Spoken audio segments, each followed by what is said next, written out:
सी आज हमारी डीआई की क्लास है, data interpretation basically, and this is our first class. So definitely ये बहुत ज़्यादा हम बहुत मुश्किल नहीं रखेंगे इसे, एंड थोड़ा सा इजी गोइंग रखेंगे इसे. And more importantly we'll be discussing sets on tables as such, और जो कैट में प्रीवियस ईयर्स में आए हैं उन्हीं के बारे में हम बात करेंगे. ठीक है.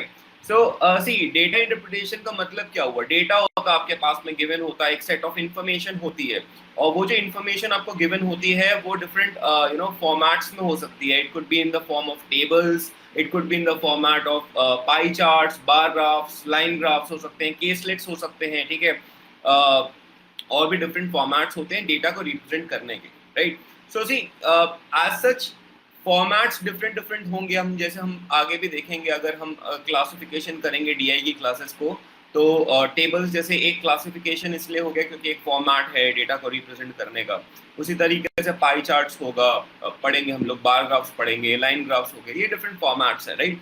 बट देन सी असेंस वही रहता है. असेंस ये होता है कि आपको कुछ इन्फॉर्मेशन गिवन होगी. ठीक है. एक बड़ा सा सेट होगा और उसमें कुछ ना कुछ आपको स्टेटमेंट्स होंगे, प्लस नंबर्स आपको दिखेंगे, उसमें फिगर्स दिखेंगे, एंड फिर आपको उसको सेट को समझना है, एनालाइज करना है, एंड देन कुछ स्पेसिफिक क्वेश्चंस होंगे जिनका आपको आंसर देना पड़ेगा. अब देखिए, डीआई की अगर मैं बात करूं तो एज सच क्योंकि इसमें कैलकुलेशंस इम्पोर्टेंट होती है, तो कैलकुलेटिव आपको एक थोड़ा सा नेचर रखना पड़ेगा, आपको कैलकुलेशंस करनी पड़ेगी. अभी मैं अगर बात करूं तो देखिए, कैलकुलेटर वगैरह तो हम यूज़ नहीं करेंगे, ऑफ कोर्स हम लोग मैनुअली करेंगे. ठीक है. और मैनुअली ही करना है आपको अभी. ठीक है. और अलग अलग देखिए, आपने मैथ में अलग अलग चीज़ें पढ़ी हुई हैं, अलग अलग टूल्स पढ़े हों, और इनसे रिलेटेड बातें होती है. फॉर एग्जाम्पल, जो सबसे इम्पोर्टेंट चीज़ है अगर मैं बात करूँ डीआई में, तो आपसे पूछा जाएगा परसेंटेज के बारे में. ठीक है. तो परसेंटेज एक बहुत ही इंपॉर्टेंट टूल होता है. तो आपसे आपकी क्लास भी हो चुकी है परसेंटेजेस की, सो आई गेस कि आपको परसेंटेजेस पता है क्या होता है. ठीक है. परसेंटेज, फिर उसका परसेंटेज चेंज का क्या था formula? Percentage change formula, percentage change का फॉर्मूला होता है final minus initial upon initial into 100. मतलब कोई भी एक क्वांटिटी है, ठीक है, अगर वो x थी, x से वो y हो गई, तो जो चेंज हुआ, चेंज कितना हो जाएगा? y माइनस एक्स का चेंज हो जाएगा, और कितने पे हुआ? x पर हुआ, इनिशियल वैल्यू इंटू 100 कर देंगे, this would give you the percentage change. ठीक है. अच्छा, इसी को आप फर्दर ऐसे भी लिख सकते हैं, फाइनल बाय इनिशियल का ratio -1 into 100, f by I minus 1 into 100. So basically अगर आपको परसेंटेज चेंज निकालना है, what you need is the ratio of final quantity to the initial. इन दोनों का रेशियो आपको पता होना चाहिए. -1 into 100 करेंगे तो परसेंटेज चेंज आपका निकल जाएगा. ठीक. उसके बाद रेशियो एक बहुत इंपॉर्टेंट चीज है. आई गेस कि रेशियो के बारे में बताने की जरूरत नहीं है, सभी को पता है कि रेशियो क्या होता है. ठीक है. अगर मैं बोलूं दो क्वांटिटीज जो है वो 2:3 के रेशियो में, तो इसका मतलब क्या है? दोनों की जो वैल्यू है, जो एब्सोल्यूट वैल्यू है, उसका जो फ्रैक्शन होगा वो 2/3 का रेशियो होगा. मतलब 2/3 के उसमें होंगे हम लोग. ठीक है. ये आपका रेशियो इन जनरल बहुत ज्यादा आता है डीआई में. उसका एवरेज, आई गेस एवरेज जो है वो भी यूज होता है कि आपको बताओ कि लेट से आपको प्रोडक्शन दे दिया गया. मान लो कि आपको 3 साल का प्रोडक्शन दिया हुआ है किसी कंट्री का, and you are asked to find out the average production per year. तो आप क्या करेंगे? तीनों साल, एवरेज का फॉर्मूला क्या होता है? Sum of all the observations divided by number of observations. तो आपको तीनों जो ईयर्स थे उनके प्रोडक्शन को ऐड कर देंगे, वो सम निकाल लेंगे, and you will divide that sum by number of such years. तो 3 साल के लिए अगर आप देख रहे हैं तो 3 से आप डिवाइड कर देंगे. सो ये कुछ बेसिक टूल्स हैं जो कि आपके थ्रू आउट डीआई आपसे पूछे जाएंगे. ठीक. उसके अलावा देखिए, आप लोग कितने लोग थे जो वैदिक मैथ्स की क्लास अटेंड किए थे? आप लोगों ने वैदिक मैथ्स की क्लास अटेंड की थी, याद आ रहा है आपको? ठीक है. तो सी, उस क्लास में मैंने एक चीज बोली थी आपका कि फ्रैक्शंस का परसेंटेज में कन्वर्जन. तो फ्रैक्शंस का परसेंटेज में कन्वर्जन बहुत जरूरी है. जैसे 1/7 कितना होता है? 1/7 इज 14.28% होता है. ठीक है. 1/11 कितना होता है? 9.09% होता है. 1/15 की बात करूं तो कितना होता है? 6.66% होता है. 1/23 की बात करूं एज अ फ्रैक्शन कितना होता है, यह होता है आपका 4.35% अप्रोक्सीमेटली, इसके आसपास में होता है। सो इस टाइप से ये जो फ्रैक्शंस का परसेंटेज में कन्वर्जन है ये आपको एकदम जुबानी याद होना चाहिए। जो मैंने उस समय क्लास में बताया था उसी का एप्लीकेशन होता है। तो अगर आपको ये पता है, ये वैल्यूज अगर जुबानी याद है तो आपका काम आसान होगा। सी देखिए, डीआई में एक चीज ध्यान रखिएगा, डीआई में 2 स्टेप्स होते हैं। पहला स्टेप है आपका, आपको पूरे सेट को समझना पड़ेगा, उसको अंडरस्टैंड करना पड़ेगा, ठीक है। और उसके बाद दूसरा स्टेप होता है कि क्वेश्चंस पे आएंगे, क्वेश्चंस में अगर आपको कैलकुलेशंस करनी है तो कैलकुलेशंस करेंगे आप। अब सीधी सी बात है, कैलकुलेशंस अगर मान लो लेट से हमारे पास में कैलकुलेटर नहीं है, ठीक है। सो अगर हमें कैलकुलेटर नहीं दिया हुआ और हमको कैलकुलेट करना है तो जो जितनी जल्दी कैलकुलेट करेगा, ठीक है, वो जल्दी सॉल्व कर लेगा, राइट। सो आपको अगर आपकी कैलकुलेशन बेटर है तो you get a competitive advantage as such, ठीक है। मैं ये नहीं बोलूंगा कि अगर आपकी कैलकुलेशन अच्छी है तो आपका डीआई बहुत अच्छा हो गया, this would be wrong. But हाँ, अगर मान लो आप सिर्फ कैलकुलेशन कैलकुलेशन पार्ट की बात करें कि दोनों दो लोगों से आप कंपेयर अगर कर रहे हैं, एक बंदा है जो कि उसको उतना समझ आ गया वो कैलकुलेशन करने बैठा, और आप भी समझ आ गया आपको सेट, आप कैलकुलेशन करने बैठे, आपकी कैलकुलेशन अच्छी है तो आप डेफिनेटली जल्दी कर लेंगे। That's the only advantage as such, ठीक। अच्छा, डीआई में बेसिकली एक चीज का ध्यान अपने को बहुत जरूरी रखना होता है। पहला जो स्टेप था कि आपको सेट अच्छे से समझना पड़ेगा, ठीक है। ये सेट समझना इतना ज्यादा जरूरी, इतना ज्यादा जरूरी है। सी हम लोग का कोशिश करते हैं हमारे सामने, हम जैसे ऑफ कोर्स स्क्रीन पे हम सॉल्व करना चालू करते हैं कि भाई स्क्रीन पे आपके सामने सेट आया तो हम फटाफट पढ़ना चालू करेंगे, जो अपने दिमाग में आया, अच्छा हाँ ये हो रहा है, ये हो रहा है, ये हो रहा है। देखो एक पैनिक तो होता ही है, इतना बड़ा सेट होता है, प्लस आपको पता है कि भाई आपने पढ़ लिया, उसके बाद आपको सॉल्व भी करना है प्रॉब्लम्स को, ठीक है। तो आप जल्दी जल्दी पढ़ते हो, ठीक है। ऑफकोर्स आपको जल्दी पढ़ना है, अच्छी बात है, लेकिन थोड़ा सा केयरफुली समझना बहुत जरूरी होता है। क्योंकि अगर आपने एक गलती कर ली ना समझने में, इंटरप्रिटेशन में अगर आपने गलती कर ली तो आप ये मान के चलिए आपका पूरा सेट गलत हो सकता है। मैं आपको अपना खुद का एक्सपीरियंस से बता सकता हूँ। 2000 आई गेस 9 की बात है, राइट, 2009 या 10, आई एम नॉट, 2009 की बात है, ठीक है। 2009 में मैं आईएफटी का पेपर में अपीयर किया था। आईएफटी आपको पता होगा, of course IFT is a very good college, और वो अपना सेपरेटली एग्जाम कंडक्ट कराता है। सो अभी तो कंप्यूटर बेस्ड हो गया है वो, बट वो पहले पेपर बेस्ड होता था, ठीक है। एंड उसमें 2 घंटे का टाइम होता है, and then you have to, मतलब आप जगल कर सकते हो, सेक्शन टू सेक्शन क्वांट अलग होता है, आप क्वांट में कर सकते हो, आपको मन किया तो आप वर्बल में चले गए, देन आप एलआरडीए में चले गए, इस टाइप से आप जगल कर सकते हो, ठीक है। तो क्या हुआ था कि मैं पेपर दे रहा था, राइट। तो उसमें क्या हुआ कि ना डीआई डीआई का सेट आया, ठीक है। सो डीआई सेक्शन में आया तो मेरे को ना 2 सेट दिखे उसमें, 2 सेट दिखे उसमें। एक सेट था उसमें कुछ मोर देन 12 प्रॉब्लम्स थे। एक सेट था जिसमें 12 से ज्यादा प्रॉब्लम्स थे, और एक सेट था जिसमें 3 या 4 प्रॉब्लम्स थे, ठीक है। तो जब मैंने देखा, सेट को देखा, तो सीधी सी बात है, आपको एक जगह दिख रहा है कि जिसमें 12-13 सवाल है, अगर आपने सॉल्व कर लिया तो आपके 12 से 13 सवाल आपके सही हो जाएंगे, राइट। और दूसरे एंड पे आप देख रहे हो कि 3 से 4 सवाल का एक सेट है, ठीक है। आप क्या करोगे, आप डेफिनेटली, आपके सामने में लड्डू दिख रहा है, आपको दिख रहा है कि भैया 12-13 सवाल मिल रहे हैं अपने को, बोनस है, तो उसको करते हैं अटेम्प्ट। तो मैंने भी वही किया कि भाई मैं देखा कि भाई मेरे को इतना बढ़िया सेट मिल गया है तो इसको सॉल्व करते हैं। अब क्या हुआ, मैं करने बैठा सॉल्व। अच्छा, आईएफटी में ज्यादा मुश्किल नहीं आता, ठीक है। कैट में आप कैट के एलआरडीआई और उसके आईएफटी के एलआरडीआई को कंपेयर करेंगे तो there is a very vast difference दोनों में। बट अगर मैं आईएफटी की बात करूं तो इजी आता है। तो हुआ क्या कि मैं करना चालू किया, अटेम्प्ट करना चालू किया, एंड सो हैपेंड कि मेरे से बनते गए सवाल, बनते गए बनते गए बनते गए, बड़ा अच्छा लगने लग गया कि भैया अब तो मतलब फोड़ के आएंगे पेपर। सो इवेंचुअली मैंने सारे अटेम्प्ट, 12-13 क्वेश्चन थे उसमें, सारे के सारे मैंने अटेम्प्ट करके आ गया, ठीक है। अब जो आईएफटी का आप लोग भी देंगे आगे, तो एक आपके मन में ना बाकी सेक्शंस का इतना खौफ नहीं रहेगा, आपको एक चीज का बस लगेगा कि भाई यार जीके निकल जाए अपनी, मतलब जीके जीके हमारी खुद की यार अच्छी नहीं होती यूजुअली, हम लोग एमबीए कर रहे हैं, हमको यूपीएससी एस्पिरेंट्स तो है नहीं, ठीक है। तो हमारी जीके यूजुअली अच्छी नहीं होती है। तो मन में कहीं ना कहीं ये लगता है यार जीके किसी तरीके से निकल जाए, ठीक है, जीके का कट ऑफ हो जाए, डर रहता है, ठीक है। तो मैं भी आपकी तरह ही था, तो मैं जब पेपर दे कर आया तो मेरे को लगा कि देखो बाकी चीजें मैं फोड़ दिया हूँ, मतलब ऑफकोर्स मेरे वर्बल भी थोड़ी ठीक ठाक है, क्वांट भी पढ़ाता हूँ मैं आपको तो अच्छी ही होगी क्वांट मेरी, क्वांट अच्छी है। एलआरडी डीआई में तो अभी हम फोड़ के ही आए भाई, 12-13 सवाल करके आए एक सेट का, और क्या चाहिए लाइफ में। सो आई वॉज वेरी श्योर कि ये चीज हो जाएगा, बस मुझे जीके का थोड़ा सा लग रहा था अटक जाएगा, ठीक है।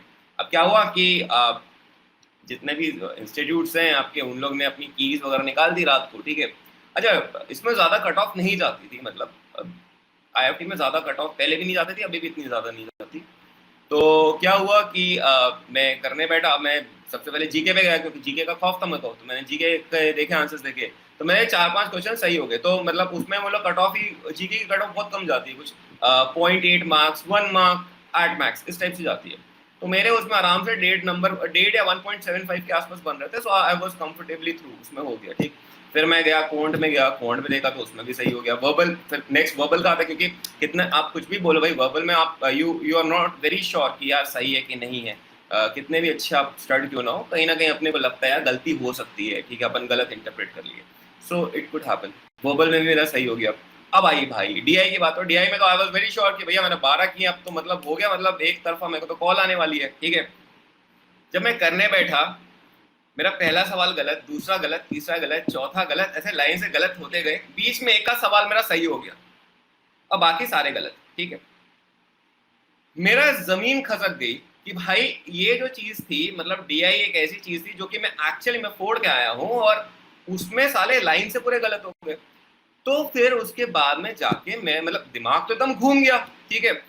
फिर मैंने एक बार वापस से सेट वेट देखा एक बार कि भाई पेपर पेपर बेस्ड होता था, तो साथ में होता था आपके पास में।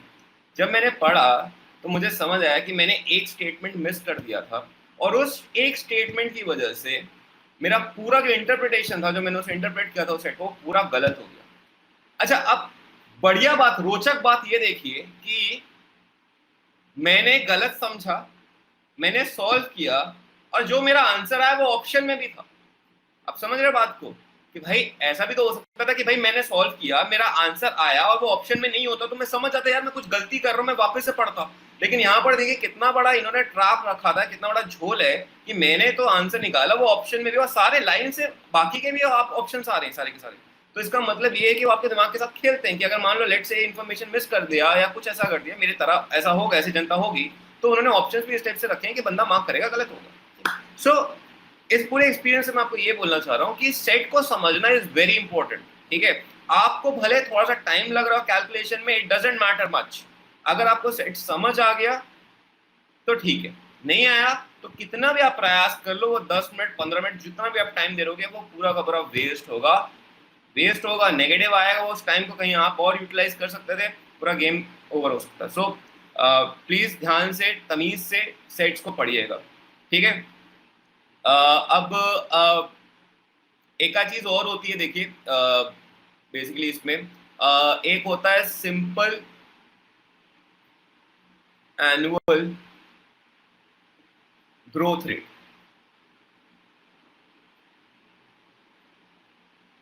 अब देखिए सिंपल एनुअल ग्रोथ रेट का मतलब क्या है, ठीक है। एक इसे आप सिंपल एनुअल ग्रोथ रेट बोलते हैं, या एनुअल ग्रोथ रेट भी बोलते हैं, ठीक है, एवरेज एनुअल ग्रोथ रेट, ठीक है। और एक दूसरा होता है आपका कंपाउंडेड एनुअल ग्रोथ रेट, ठीक है, इसे आप CAGR बोलते हैं, ठीक है। अब इनमें डिफरेंस क्या और ये कैसे कैलकुलेट करते हैं, ठीक है। लेट से एक एग्जांपल लेते हैं, मान लो कि मैं बोलता हूं कि 2001, 2, 3, 4, 2004, ठीक है। तो लेट से कोई भी एक चीज थी, मान लो कि लेट से मैं बोलता हूँ एक पॉपुलेशन थी एक गांव की, पॉपुलेशन एक थी गांव की, और उसकी 2001 में उसकी पॉपुलेशन थी 40,000, ठीक है। फिर 2001 में हो गई है, लेट से मैं बोलता हूँ 44,000। फिर नेक्स्ट ईयर में हो गई है, लेट से मैं बोलता हूँ 45,000, राइट। और उसके बाद में हो गई है 48,000।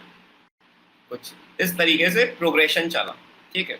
तो 2001 में इतनी थी, सॉरी ये 2001 है, ये 2 ले लेते हैं, इसे 3, हाँ ठीक है, बड़े। तो मुझे अगर मान लो लेट से पूछा जाए कि आपको एक ग्रोथ का पैटर्न दिख रहा है, ग्रोथ चल रही है, राइट, ठीक है। अगर आपसे पूछा जाए what is simple annual growth rate, simple annual growth rate का मतलब ये हुआ कि आपको ये देखना है कि इनिशियल वैल्यू से फाइनल वैल्यू के बीच में कितना चेंज आया है परसेंटेज के टर्म्स में। 40 से 48 हो गया, राइट, तो कितने का चेंज आया, 8,000 का चेंज आया, कितने पर आया, 40 पर आया, into 100, right, which is basically equal to 20%। तो मैं एक तरीके से बोल सकता हूँ कि ओवरऑल चेंज अगर मुझसे पूछा जाता कि 2001 से 2004 के बीच में ओवरऑल चेंज कितना आया, तो आंसर हो जाता है 20%, राइट। बट अगर मेरे से पूछा जाए सिंपल एनुअल ग्रोथ रेट, इसका मतलब ये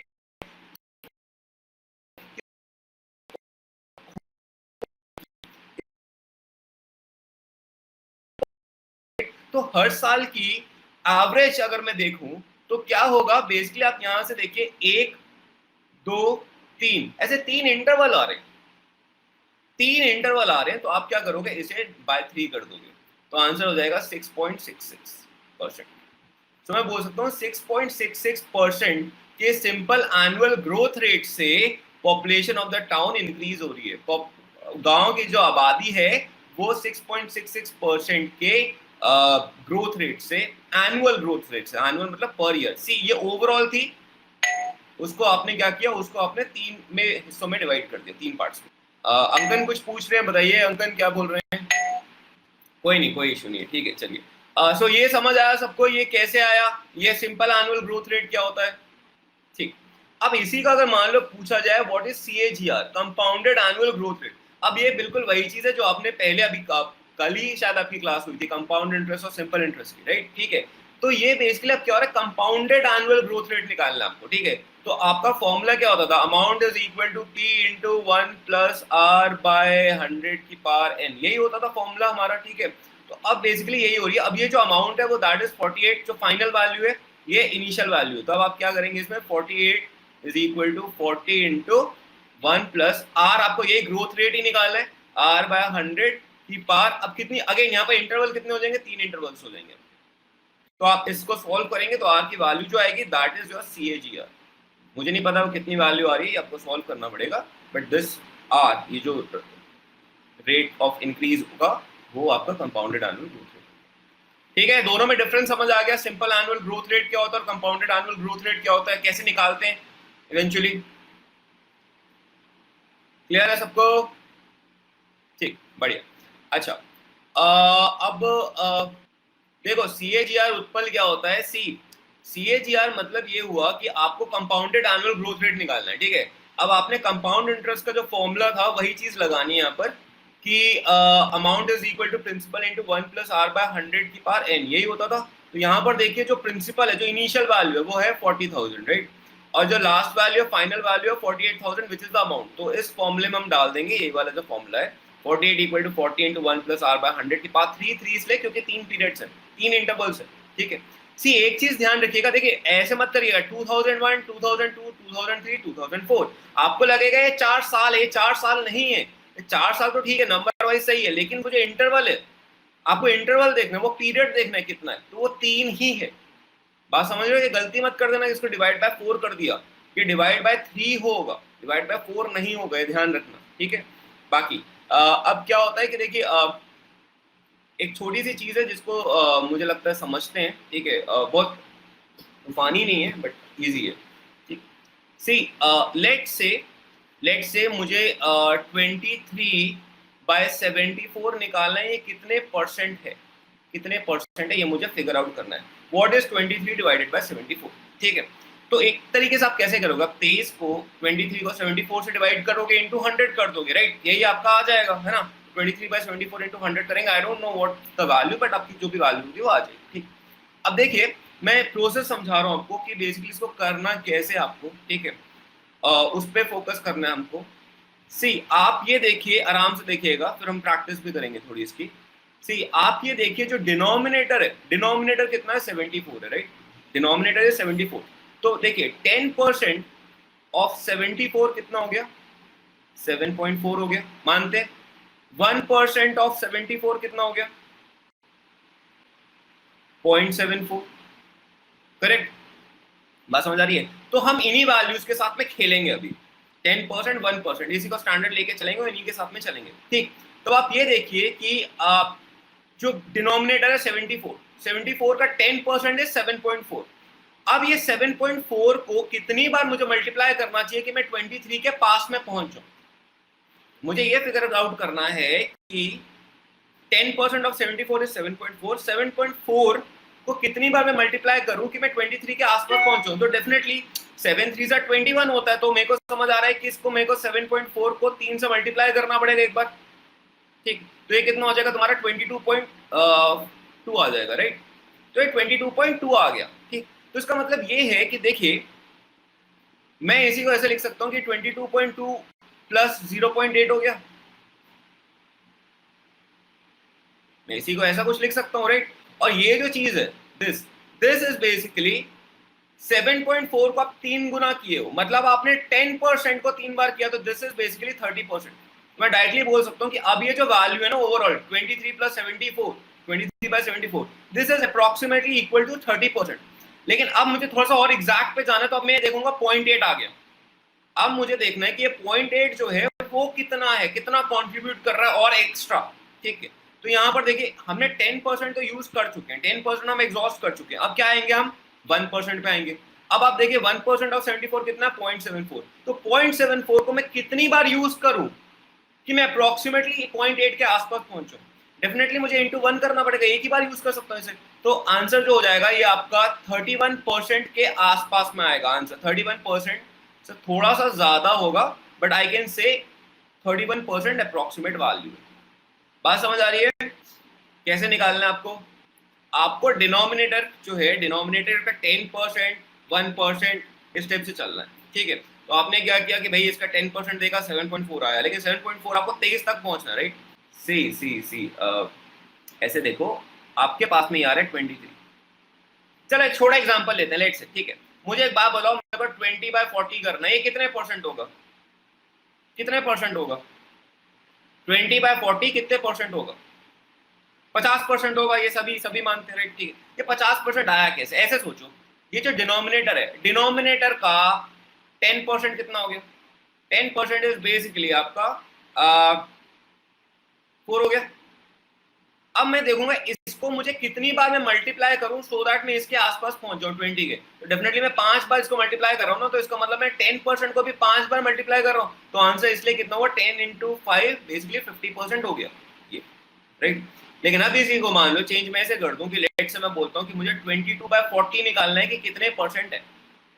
22/40 कितने परसेंट है? ठीक है, तो सीधी सी बात है, मैं क्या करूंगा, अगेन इसका 10% लिया, 10% इसका कितना हो गया 4, राइट?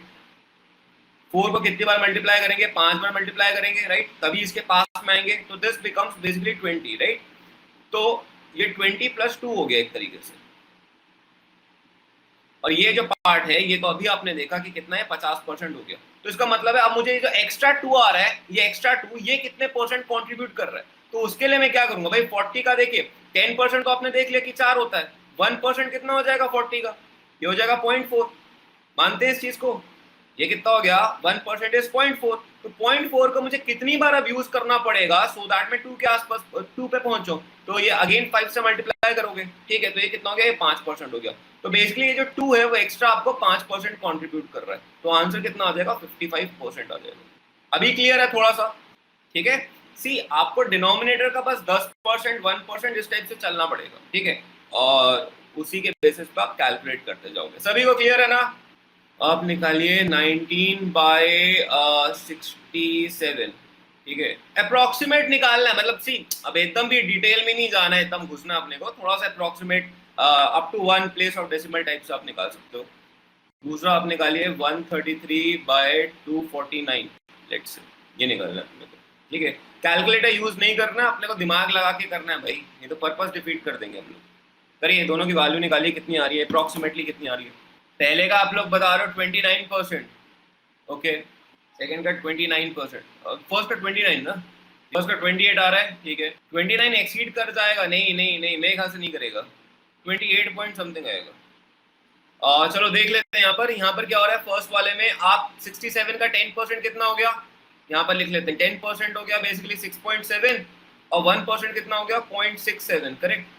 ठीक है, बढ़िया। तो आप ये देखिए 6.7 को कितनी बार लें आप कि 19 के आसपास में रहे, ठीक है? भाई सीधी सी बात है, देखो 6 3 से 18 होता है ना? लेकिन ये 0.7 जो है वो एक्स्ट्रा दे देगा, अगर आप इसे 3 से मल्टीप्लाई करोगे ना तो एक्सीड कर जाएगा, तो इसलिए हम लोग क्या करेंगे, इंटू 2 करेंगे। इंटू 2 करेंगे तो कितना आ जाएगा तुम्हारा, ये 13.4 आ जाएगा, करेक्ट? तो मैं इसको लिख सकता हूँ 13.4 प्लस 5.6 हो जाएगा, है ना? तो ये जो चीज है, ये जो पार्ट है, ये कितना हो गया आपका, दिस इज बेसिकली 20%, और ये 20%, और ये जो पार्ट है अभी आपको एक्स्ट्रा कंट्रीब्यूट कर रहा है, करेक्ट? तो अब आपको देखना है कि ये जो 0.67 है उसको कितनी बार मल्टीप्लाई करूं कि 5.6 के आसपास आए। तो सी डेफिनेटली अगर आप देखिए 0.67 को इंटू 9 कर देंगे ना, तो वो एक्सीड कर जाएगा इससे, तो इसलिए आप इसको इंटू 8 करेंगे।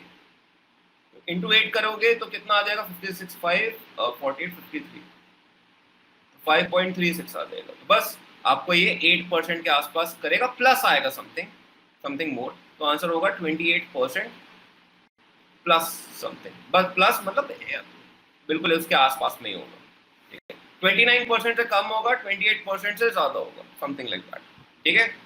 सेकंड का कितना बता रहे हैं आप लोग, 53 आ रहा है, ठीक है, सही है। इसका सेकंड वाले का 53% आएगा। सी इसको देखो, ऐसे देखो, इस चीज को थोड़ा सा आप अप्रोक्सीमेट ऐसे कर सकते हो आप, यहाँ पर 3 है ना, तो आप इसको सीधा ऐसे लिख दो ना, मुझे ये निकालना है मान लो भाई, यहाँ पर 3 प्लेसेस का करने का कोई सेंस ही नहीं बनता, मैं इसको ऐसे भी तो लिख सकता हूँ।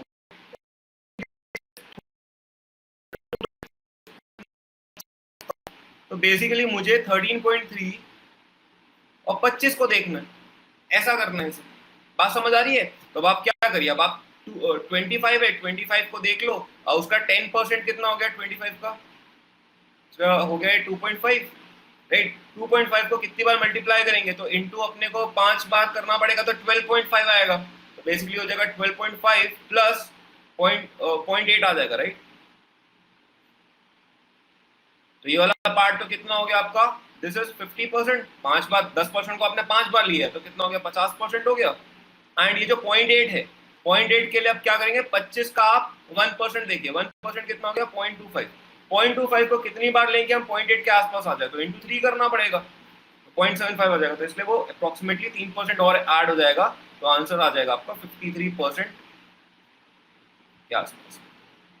क्लियर है सबको, समझ आ गया कैसे करना है इस टाइप के प्रॉब्लम्स, मतलब डेफिनेटली ये चीज आएगी यार सामने, ठीक है, और ऐसे ही करना है आपको। चलिए वेरी गुड। अब हम लोग ना बेसिकली जैसे हमने स्टार्टिंग में बोला था, आज की जो क्लास है वो टेबल्स की है, ठीक है। एंड टेबल्स का मतलब कुछ नहीं, आपको रोज होंगी, कॉलम्स होंगी, ठीक है, और उसमें आपको इन्फॉर्मेशन दी होगी, आपको बस दिमाग लगाना है, सॉल्व करना है, ठीक है। बाकी आपके वही टूल्स लगेंगे, परसेंटेजेस, रेशियो, एवरेज, ये सब चीजें चलेंगी। तो अब सीधा सेट्स चालू करते हैं हम लोग सॉल्व करना, ठीक है। सो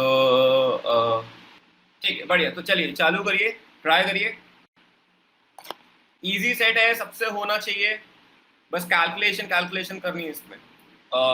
रोहित परसेंट वाला क्या चीज मैं समझ नहीं पाया, ये जो फ्रैक्शन वाला था, जो हमने फ्रैक्शंस को परसेंटेज में कन्वर्ट किया था अभी, 19 बाय समथिंग 67 टाइप से,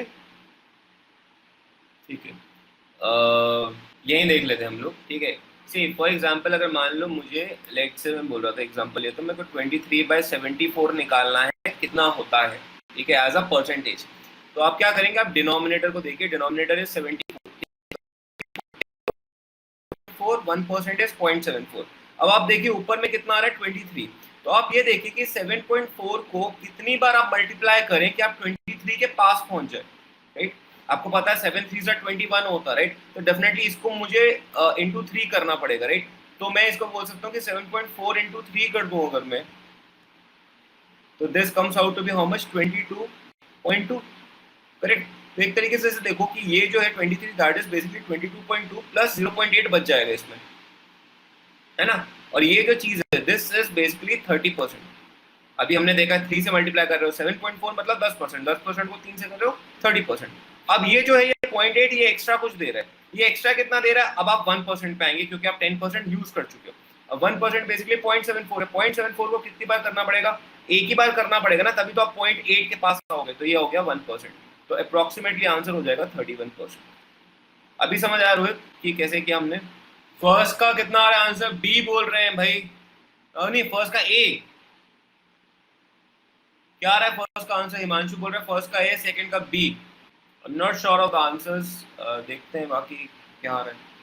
फर्स्ट का डी आ रहा है ना 18%, हाँ ठीक है, मेरे को भी जहां तक लगता है फर्स्ट का डी है। सेकंड का बी बोल रहे हो, फर्स्ट का दिल्ली है बता रहे हैं, सेकंड का बॉम्बे, थर्ड का बी, थर्ड का बी भी सही है शायद, केमिकल आ रहा है। फोर्थ का ए आ रहा है, हिना बोल रही है। बाकी लोग भाई कुछ भी नहीं आ रहा क्या। सी ये बहुत ही इजी सेट है यार, इसमें तो डायरेक्ट आपसे पूछा गया है कि क्या है क्या नहीं, परसेंटेज बस निकालना आपको, ठीक है। फर्स्ट का डी आया Mansi, D B B Utpal, very good. और लास्ट का ए आ जाएगा, बढ़िया। तो बेसिकली ये जो सेट है दैट इज स्ट्रेट फॉरवर्ड, इसमें ज्यादा कुछ आपको दे एनालाइज भी नहीं करना, आपको इन्फॉर्मेशन दी हो, बस आपको कैलकुलेट करते जाना है। तो जैसे अगर मैं पहला पार्ट देखूं, फर्स्ट प्रॉब्लम देखूं, तो फर्स्ट प्रॉब्लम बोल रहा है by what percent was the total investment in the two districts, दोनों डिस्ट्रिक्ट, दो डिस्ट्रिक्ट है यहाँ पर, ठीक है, was more in 1996 as compared to 95। तो आप ये देख लीजिए कि पहले 95 में कितनी थी, तो 95 में आप देखेंगे तो इसमें कितना था 2923.1, और 95 में आपका इस डिस्ट्रिक्ट में कितना था 7081, 7081.6, राइट, यही है। इनको अगर आप ऐड कर देंगे तो कितना आ जाएगा, तो 95 में कुछ आपकी ये थी 10,004.7 ऐसा कुछ था, ठीक है। अब चाहें तो इसको अप्रोक्सीमेटली 10,000 ले सकते हो, ठीक है, क्योंकि यहाँ पर जब कैलकुलेशन निकालनी है तो यहाँ पर ये थोड़े ऑप्शंस थोड़े दूर दूर ही हैं, ठीक है। दूसरा 96 का देख लो, 96 में क्या था, 96 में ये वैल्यू थी और आपको ये गिवन थी, ऐड करके देख लो आप कितनी टोटल वैल्यू आ रही है, 3489.5 और 8352, ठीक है, तो 0.5 हो गया, तो 1184.5 आ रहा है, ठीक है। तब आपको ये निकालना है कि by what percent was the total investment in the two district more in 96 as compared to 95। तो आपको देखना है कि ये जो है ये वैल्यू इससे कितनी ज्यादा इन टर्म्स ऑफ परसेंटेज। तो भाई इसको अप्रोक्सीमेटली अगर आप 10,000 कर लो, 10K कर लो, ठीक है, इसको वही वैल्यू रखो तो कितना आ जाएगा, ये आपका हो जाएगा कितना 1841.5, नीचे में 10,000 है, तो सीधी सी बात देखो ना ये कितना आ जाएगा, ये अप्रोक्सीमेटली 18% के आसपास ही तो आ जाएगा। बात समझ आ रही है, ये जो वैल्यू है इसको मैंने 10,000 अज्यूम कर लिया, राइट, तो इसको अज्यूम कर लेंगे तो ये कितना हो जाएगा, एक्स्ट्रा कितना होगा 1841.5, और नीचे में 10,000 इंटू 100 करेंगे तो बेसिकली आपको वही आ जाएगा, 18% ही आ जाएगा, सीधा आ जाएगा, तो ईजी हो जाएगा, राइट, ठीक है।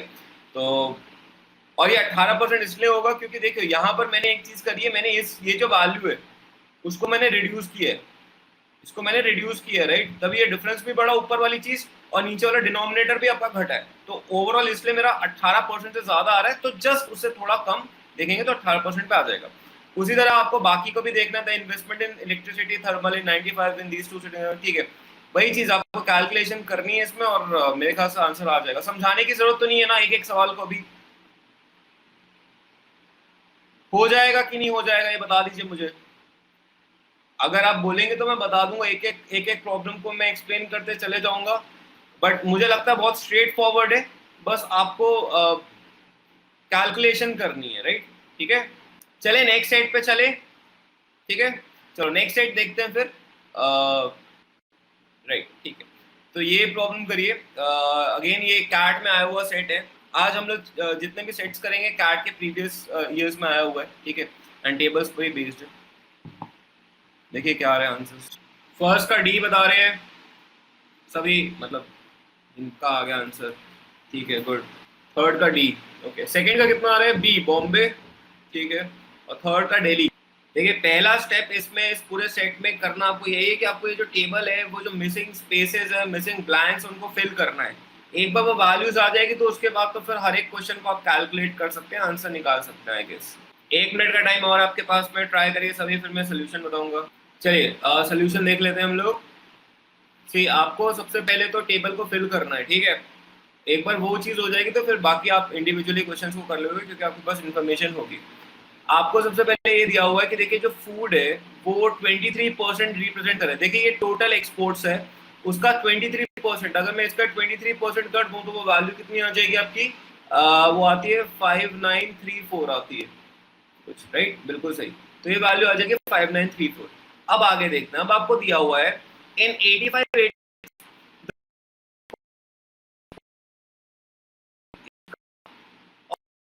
मैन्युफैक्चर्ड आर्टिकल्स, इन दोनों का जो रेशियो है वो कितने का रेशियो आपको दिया हुआ है, 3:4 का रेशियो आपको दिया हुआ है, राइट। तो अब ये आपको पता है 25,800 है, ये 5934 है, दोनों को आप सब्ट्रैक्ट करेंगे, दोनों को सब्ट्रैक्ट करेंगे, उसको 4:3 के रेशियो में डिवाइड कर दोगे तो ये वैल्यूज आ जाएंगी आपके पास में, ये वैल्यूज आ जाएंगे आपके पास में कुछ 11,000 मैंने निकाली थी 352, राइट, और ये हो जाएगी आपकी 8514, बात समझ आ रही है? ये देखिए 3:4 के रेशियो में है, ठीक है। तो 3 ऐसे भी आप देख सकते हो जैसे हिना बोल रही है, ठीक है, कोई फर्क नहीं पड़ेगा, सेम ही चीज आएगी दोनों केसेस में। देखो ये 23% है, तो बाकी बचा हुआ कितना हो गया? 77%। 77% को 3:4 के रेशियो में करोगे तो 33% और 44%, एक ही बात आएगी। देखिए डिफरेंस नहीं आएगा, सेम ही चीज आएगी, ठीक है। ऐसे भी आप निकालोगे तो सेम ही आएगा, ठीक है। बढ़िया, अब ये हो गया। अब उसके बाद में आपको एक चीज दी हुई है, the exports of food in 85-86, export, ये फूड के बारे में बात हो रही है, exceeds that of 1984-85 by 1006। तो भाई ये जो वैल्यू है वो इससे 1006 ज्यादा है, तो इसमें से मैं अगर 1006 माइनस कर दूंगा तो ये वैल्यू आ जाएगी आपके पास में 4928। 4928 क्या हो गई? फूड आइटम्स का आ गया इन द ईयर 1984-85। अब आपको एक चीज और दी हुई है कि the value of exports of the manufactured articles, ये मैन्युफैक्चर्ड आर्टिकल्स जो है exceeds over the value of the exports of the raw material, raw material पे एक्सीड कर रहा है बाय 100%। 100% एक्सीड करने का मतलब ये हुआ कि बेसिकली अगर ये x था तो ये 2x है, इसका मतलब ये है।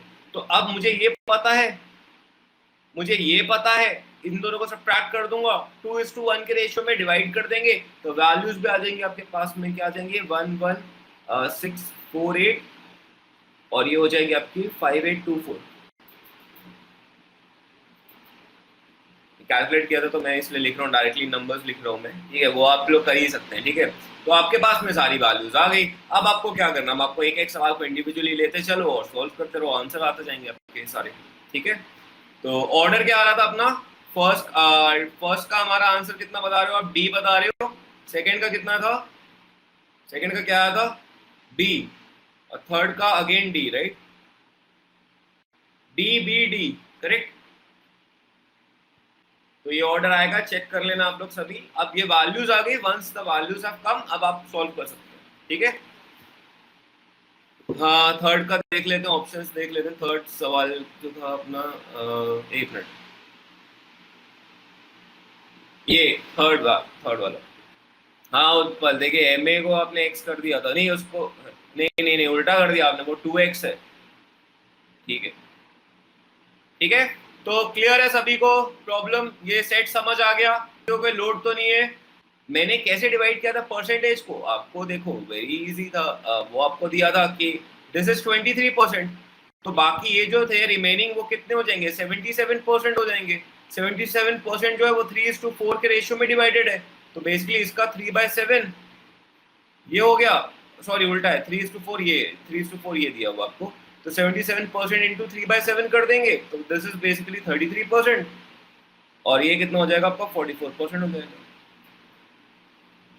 एक ही बात है बिल्कुल, ठीक है। चलिए आगे चलते हैं, नेक्स्ट प्रॉब्लम देखते हैं फिर। एक मिनट रोहित, इन लोगों को सबको नोट कर लेने दो, ये सवाल फिर मैं दिखाता हूँ। ये बहुत पहले का वायरस है भाई। एक मिनट के लिए मैं पॉज कर रहा हूँ, मैं वो फर्स्ट वाले प्रॉब्लम पे आ रहा हूँ। पिछले वाले का रोहित पूछ रहे हैं कि आप फर्स्ट क्वेश्चन दिखाने के लिए। हाँ ये रहा रोहित, आप देख लीजिए इसे। अरे एक बात बताइए, अभी आप दिल्ली में कौन कौन है भाई? काफी लोग दिल्ली में ही होंगे, राइट? अभी अर्थक्वेक आया था, पता चला आप लोग को? पता चला? देखिए जिनको पता चला भैया, क्या क्या सही है, हमें तो पता ही नहीं चला अर्थक्वेक आया। माइल्ड सा था काफी, बट आया है। पहले का बता रहे हैं ए आ रहा है, सेकंड का कितना बता रहे हो? सी, और थर्ड का दिल्ली 2:3, ठीक है सही है। आते थे ही ना, आते थे पहले, आते थे। अभी तो अभी तो पता ही नहीं चलता कि एलआर का क्वेश्चन है डीआई का क्वेश्चन है, ये नहीं पता चलता। बट आते थे कुछ जमाने पहले। ठीक है, अगर मान लो इस साल इजी आ गया जैसा आप चाहते हैं, ठीक है, हमेशा ध्यान रखिए जब इजी आता है ना तब बहुत दिक्कत हो जाती है। मतलब जो जब इजी होता है ना पेपर, तो ना जो सीरियस एस्पिरेंट्स है और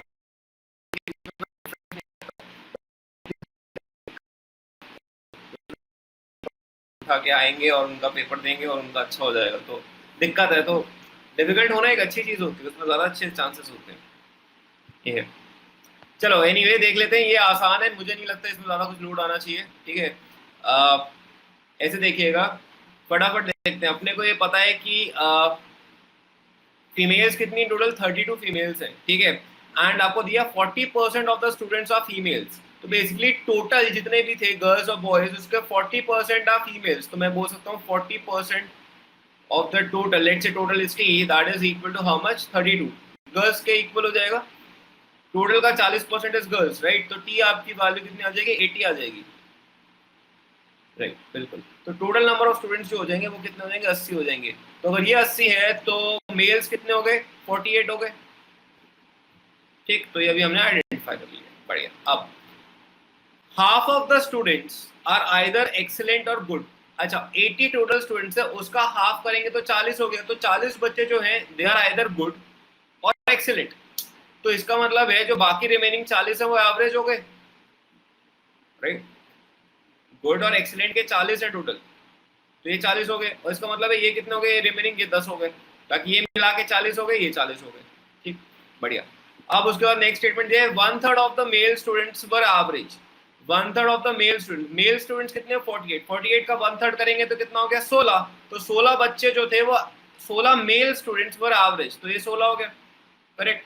अब देखो ये 40 है, ये 16 है, तो बचा बाकी कितना हो गया, 24 हो गया, क्योंकि टोटल 40 है आपको दिए हुए, ठीक। एंड सिमिलरली अगर आप यहाँ पर देखें ये 16 है, 10 और टोटल 48 है, तो ये कितना आ जाएगा, 22 आ जाएगा। ये 30 था टोटल, तो ये कितना हो गया, 8 हो गया। और ये 10 है और ये 10 है, तो ये 0 हो गया। तो बस आपका टेबल कंप्लीटली फिल हो गया, बस हटाक सा निकाल लीजिए। आप बता रहे हैं सभी ACD आ रहे हो, पैटर्न लिख लो ACD। फर्स्ट का ए कैसे आया, देखो how many students were both female and excellent. Female और एक्सीलेंट कौन कौन है, 0 है, तो आंसर आ गया आपका, ठीक है। ऐसे ही आप नेक्स्ट वाले प्रॉब्लम पे जाएंगे तो भी आ जाएगा। नेक्स्ट वाला देखें तो क्या है, how many students are both male and good. How many students are both male and good, male and good ये रही वाली, देखिए मेल एंड गुड ये, तो 22। तो सेकंड का भी आंसर कितना आ जाएगा, 22 आ जाएगा। और थर्ड वाला भी आपको कुछ रेशियो पूछे वो भी आ जाएगा, ठीक है। क्लियर है सबको, मतलब इसमें कोई लोड तो नहीं है, सोल्यूशन समझ आ गया, ठीक है। चलिए आगे चलते हैं, नेक्स्ट सेट करते हैं। नेक्स्ट सेट जो है वो थोड़ा सा मुझे अच्छा लगा, ये अगेन कैट का सेट है, और ये थोड़ा सा मतलब अभी तक आपने जो किया उससे थोड़ा सा स्लाइटली डिफिकल्ट है। चलिए पढ़िए इसे सेट को। फर्स्ट का ए है, फर्स्ट का आंसर ए, पता नहीं मानसी, ये तो आप देखो मिनिमम कितना लेना है, क्या लेना है, क्या आंसर ये आएगा। अभी थोड़ी सी फील है कि कैट का सेट लग रहा है, थोड़ा सा मतलब टू सम एक्सटेंट। बिल्कुल गलत आ रहा है तुम्हारा आंसर। चलो सेकंड कर लो, फर्स्ट अगर नहीं आ रहा तो सेकंड पे आ जाओ, सेकंड आओ, थर्ड आओ, ठीक है। आपने कोई इमोशनल थोड़ा ना होना है कि पहले ही क्वेश्चन पे अटके रहना है। सेकंड कर लो, थर्ड कर लो, क्या पता वो सही आ जाए। 1 मिनट का टाइम और है, उसके बाद मैं बताऊंगा सोल्यूशन। चलिए देख लेते हैं, सोल्यूशन देख लेते हैं। सबसे पहली चीज है, इसमें आपको गिवन है कि 5 लोग हैं, 4 मैचेस हैं, ठीक है, और कुछ कुछ ब्लैंक्स आपको दिख रहे हैं, मिसिंग इन्फॉर्मेशन है, ठीक है। अब हमें ये भी दिया हुआ है the following table gives person, ठीक है, each column has 2 values missing, दिख रहा है। These are the runs scored by the 2 lowest scorers in that match. This is a very important line कि basically ये किसी भी आप मैच में देखेंगे जिनकी मिसिंग है इन्फॉर्मेशन, वो ऐसे लोग हैं जिनकी आप देखेंगे जिन्होंने लोएस्ट स्कोर किया था। साक्षी के दोनों आंसर एकदम सही आ रहे हैं, सेकंड का 37 इज द राइट आंसर।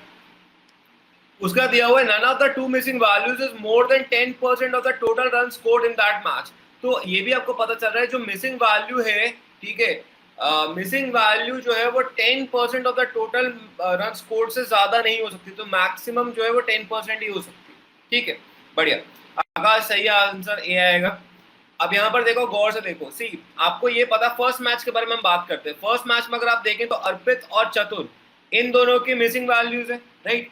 अच्छा अब आप ये देखिए कि टोटल कितना 270 है, तो ये 88 है, ये 72 है, 60 है, ठीक है। इनको आप ऐड करेंगे तो कितना आ जाएगा, 160, 220, तो ये 220 आ गया। 1 मिनट साक्षी, आपको बताना है, अच्छा रुक जाओ मैं बताता हूँ, मैं ऐसे बताता हूँ आपको। आपको बताना है, रैंकिंग बतानी है, आप कितने प्लेयर्स की रैंकिंग यूनिकली डिटरमिन कर सकते हो, कितने प्लेयर्स की रैंकिंग आप यूनिकली डिटरमिन कर सकते हो, ये क्वेश्चन था, ठीक है। चलो अभी हम लोग कहाँ पर थे, क्या बात कर रहे थे हम लोग, हम ये देख रहे थे कि ये जो टोटल है 88, 72, 60, ये कितना हो गया, 220 हो गया, और ये 270 है, तो इसका मतलब है इन दोनों का जो सम है, अर्पित और चतुर का सम है, वो कितना हो गया, 50 होना चाहिए, ये मानते हैं अपन, वो 50 होना चाहिए।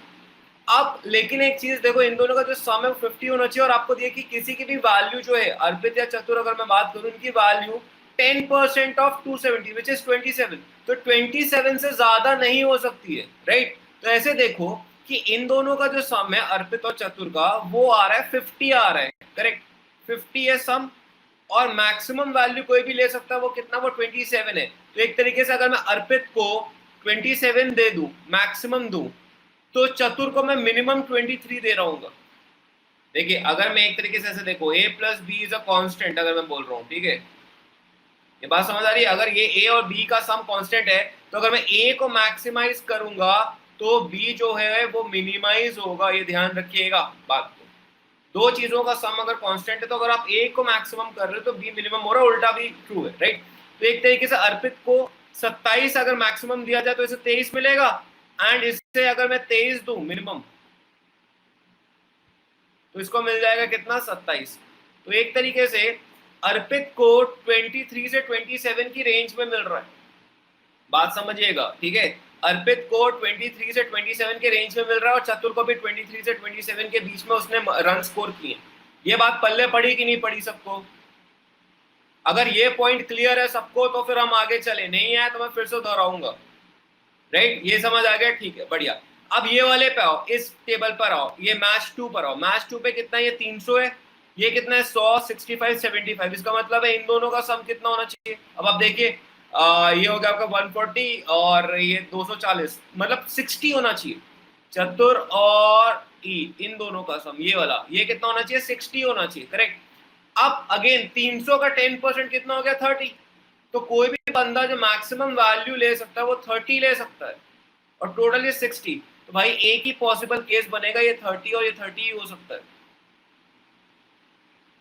ऐसे देखो, C प्लस E, राइट, ये 60 है ना। तो मैं बोल रहा हूँ कि अगर मान लो मैं इसको मैक्सिमम करूँ, तो मैक्सिमम कितना दे सकता हूँ इसका, 30%, 30 दे सकता हूँ, राइट।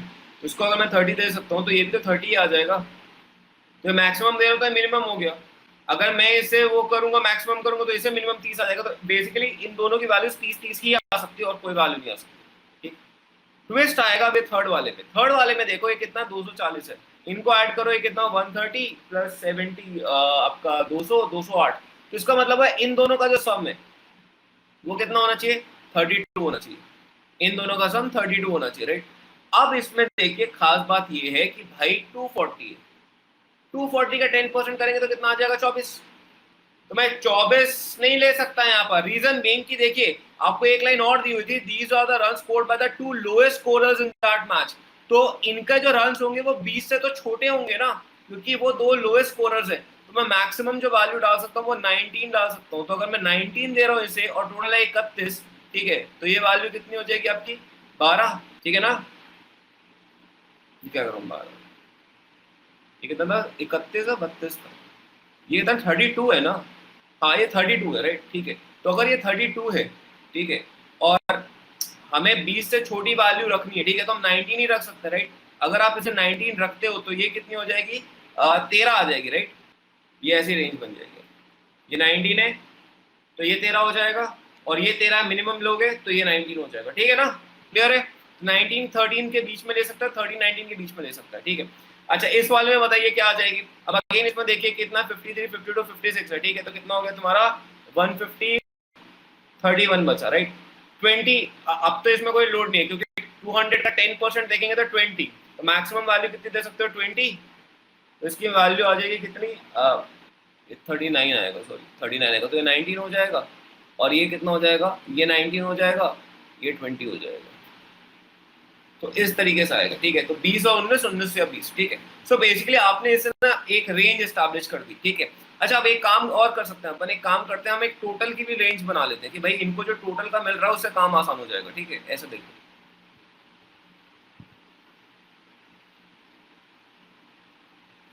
अब मुझे बताओ अर्पित जो है, अर्पित का टोटल स्कोर सी, अगर मुझे टोटल देखो देखो रेंज निकालना है तो मैं क्या कर सकता हूँ, मैं मिनिमम निकाल लेता हूँ अर्पित को कितना टोटल रन्स बना सकता है और मैक्सिमम कितना बना सकता है, राइट।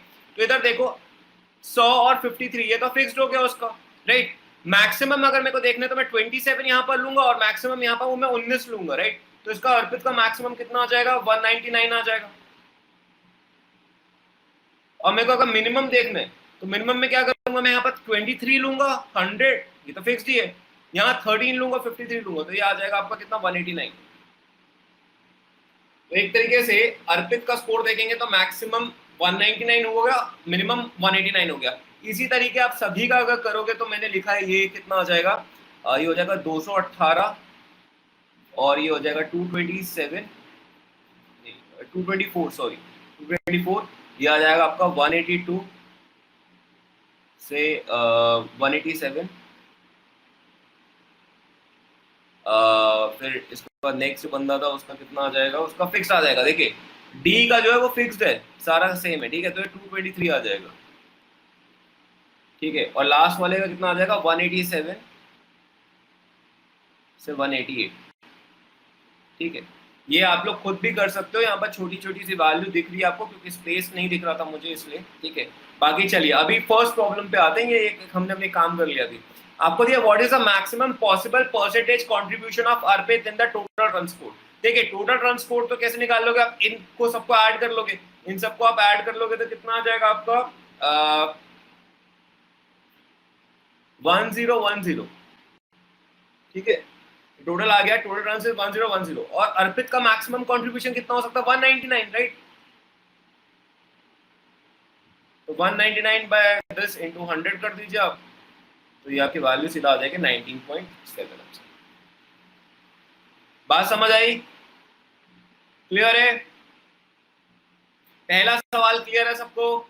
ये हम आपके इंतजार, अच्छा लाइट जा रही है, देखिए अब लाइट जा रही है तो उसमें तो देखिए वो चीज़ तो दिक्कत है, ठीक है। चलो रुक जाओ एक बार, ठीक है रुक जाओ। सेकंड वाले पे है, सेकंड वाला सवाल ये था, ठीक है। सी मैं अभी वैल्यूज लिख रहा हूँ फिर से, ना आपने देख समझ करो आप लोग, तब तक मैं रूपाली को थोड़ा सा बता देता हूँ। सी हम ये कर रहे हैं रूपाली की, यहाँ पर टोटल आ गया 270 और ये जो दोनों प्लेयर्स थे A and B, A and C, ठीक है, इनका सम कितना होगा वो निकाल लो। इनका सम आप निकालेंगे तो that comes out to be how much, 50 होना चाहिए। सी देखिए 270 है, ये 70 to 88 60, तो मतलब ए और सी का जो सम है A plus C should be equal to how much, 50, correct. उसमें से भी आपको पता है कि ये जो दोनों है मैच 3 से बताना है, ठीक है। तो ये मैच 1 और 2 का समझ आ गया ना, तो हम वैल्यूज लिख देते हैं। इसे 27 हो गया, ये 23 हो गया, ठीक है, ये 23 हो गया या 27 हो गया, राइट। सेकंड वाले में दोनों 30 आ रहे थे, थर्ड वाले में अब आप देखो खुद बताओ रूपाली, टोटल 240 है, इनका सम कितना हो गया 110 20 78 करेंगे तो ये कितना आ जाएगा आपका 208, तो ये बचेगा कितना 32। तो इन दोनों का जो सम है ए और बी का जो सम होना चाहिए A plus B, that has to be how much, 32। और उसमें से पता है कि none of the values more than 10%, लेकिन आप 240 का 10% करेंगे तो 24 होगा।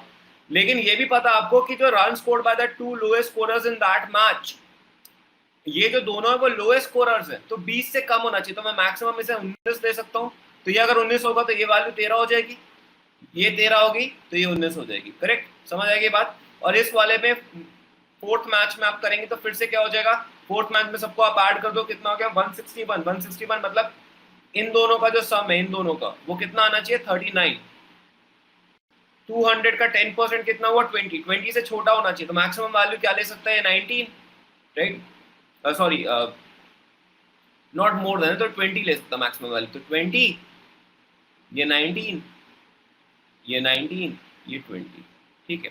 अब इसी हिसाब से आपने सबकी एक रेंज बना ली, देखो ये आपको पता, अगर मेरे को अर्पित की रेंज निकालनी है तो क्या करूंगा मैं, मिनिमम वैल्यू देखूंगा, मिनिमम वैल्यू कितनी हो सकती है 23 प्लस 100 प्लस मिनिमम 13 अगेन में ले लूंगा या 53, मतलब मैं सारी मिनिमम वैल्यूज लूंगा, तो ये कितना आ जाएगा आपका, ये बेसिकली रेंज आ जाएगी 189 से 199। दूसरे बंदे के लिए रेंज आ रही है अपनी की कितनी 218 से 224, तीसरे बंदे के लिए आ रही है आपकी रेंज 182 से 187, फोर्थ के लिए आ रही है आपकी, ये तो सॉरी फोर्थ ही आएगा, फोर्थ के लिए आ रही है आपकी रेंज कितनी, 223, ये फिक्स नंबर आ रहा है 223, और लास्ट के लिए रेंज आ रही है आपकी 187 टू 188, ये आ रहा है, ठीक है। सो अब फर्स्ट प्रॉब्लम समझ आ गया था सबको, सेकंड पे आते हैं। सेकंड वाला बोल रहे 37 बता रहे हैं, बी ऑप्शन बिल्कुल सही। सी, if the absolute difference between the total runs scored by Arpit and चतुर in the 4 matches is minimum, so अब मुझे करना क्या, मुझे अर्पित और चतुर के बीच का जो डिफरेंस है ना वो कम करना है।